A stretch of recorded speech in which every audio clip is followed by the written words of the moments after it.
প্রিয় দেশবাসী, আসসালামু আলাইকুম। আশা করি সবাই ভালো আছেন। আমি এখন আপনাদের সামনে আমাদের দেশের বর্তমান অবস্থা সম্পর্কে দু একটি কথা বলতে চাই।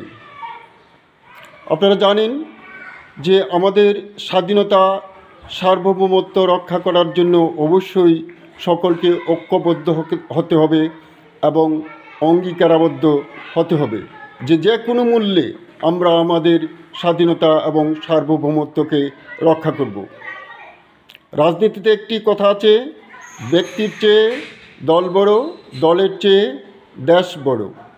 অতএব দলের চেয়ে দেশ বড় মনে করে স্বাধীনতা সার্বভৌমত্ব রক্ষার জন্য সবাইকে ঐক্যবদ্ধ হতে হবে। এই অবস্থায় আমাদের দেশের বর্তমান অবস্থায় যারা দেশের স্বাধীনতা সার্বভৌমত্ব রক্ষার বদলে দলকে বড় করে দেখছে, তাদেরকে মনে করতে হবে তারা রাজনীতিবিদ নয়, বরং তারা হচ্ছে ধান্দাবাজ। আল্লাহ আপনাদের সবাইকে আমার এই কথাগুলো বোঝার তৌফিক দান করুন। আমিন।